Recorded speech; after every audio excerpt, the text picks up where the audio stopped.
విద్యార్థులారా ఇవాళ మీరు ర్యాంకు తీసుకున్నారు, అనేక వ్యయ ప్రయాసాలు కోసి కష్టపడి చదివి ర్యాంక్ కొట్టారు. కానీ పేపర్ లీక్ అయినటువంటి లీకేజ్ పేపర్ రాసి మీరు ర్యాంకులు కొట్టినా ర్యాంకులు ఉపయోగపడవు. కాబట్టి మేము చేస్తున్న డిమాండ్కి మీరు కూడా సహకరించాలని చెప్పేసి కోరుతా ఉన్నాం. మీరేదైతే వ్యయ ప్రయాసాలు కోసి ఈ ఎగ్జామ్ రాశారో ఆ ఎగ్జామ్కి మొత్తం కూడా ఆయన ఖర్చు వాళ్ళ కేంద్ర ప్రభుత్వం భరించాలని చెప్పేసి ఈ సందర్భంగా మేము డిమాండ్ చేస్తా ఉన్నాం. దీంతో పాటుగా ఇవాళ విశ్వవిద్యాలయాల్లో ఎవరైతే విద్యార్థులు బయటకు వచ్చి నిరసన వ్యక్తం చేస్తున్నారో, స్వేచ్ఛగా మాట్లాడుతూ ఉన్నారో వాళ్ళ మీద వాళ్ళ కేంద్ర ప్రభుత్వం అత్యంత నిరంకుశంగా కేసులు పెడతా ఉంది. ఆ కేసులు వెంటనే ఎత్తివేయాలా. స్వేచ్ఛగా మాట్లాడే హక్కు మాకు రాజ్యాంగం కల్పించింది. ఆ రాజ్యాంగం కల్పించిన హక్కుని మేము వినియోగించుకునేలాగా మాకు కల్పించాలని చెప్పి ఈ సందర్భంగా డిమాండ్ చేస్తూ ఉన్నాం. అట్లాగే ఇవాళ ప్రభుత్వ పాఠశాలలో అనేక సమస్యలు ఉన్నాయి.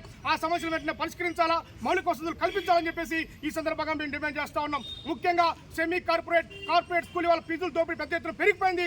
వేలాది రూపాయలు, లక్షల రూపాయల వల్ల పేదల నుంచి మధ్యతరగతి నుంచి ఫీజులు తీసుకుంటా ఉన్నారు. ఆ ఫీజులు వెంటనే అరికట్టాలా.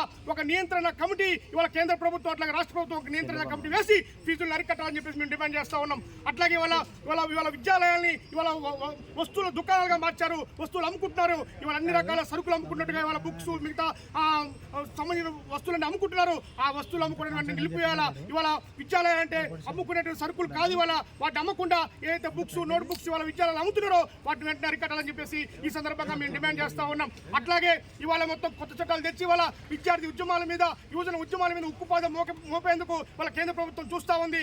ఏదైతే కొత్త చట్టాలు తెచ్చారో ఆ చట్టాలు కూడా వెనక్కి తీసుకోవాలని చెప్పేసి సందర్భంగా హెచ్చరిస్తా ఉన్నాం. లేని పక్షంలో వాళ్ళ మోడీ సర్కార్ హెచ్చరిస్తా ఉన్నాం. ఖబర్దార్ మోడీ సర్కార్. ఇవాళ విద్యార్థి యువజన సంఘాల దమ్ముడికి తెలుసు ఎంత మేరకు మేము వెళ్తాం. అవసరమైతే ప్రత్యక్ష కార్యక్రమం తెలిసి నీ మెడలో వంచి వాళ్ళ మొత్తం చట్టాలను కూడా వెనక్కి తీసుకునే మేము ప్రయత్నం చేస్తాం. అందుకని వెంటనే నీట్ ఏదైతే కౌన్సిలింగ్ ఉందో దాన్ని ఆపాలని చెప్పేసి సందర్భంగా హెచ్చరిస్తూ ఈ బంధుకు సహకరించినటువంటి మా అందరూ కూడా మరొకసారి డివైఎఫ్ఐ జిల్లా కమిటీ తరపున, నా తరపున ధన్యవాదాలు తెలియజేస్తూ ముగిస్తా ఉన్నాం. Thank you.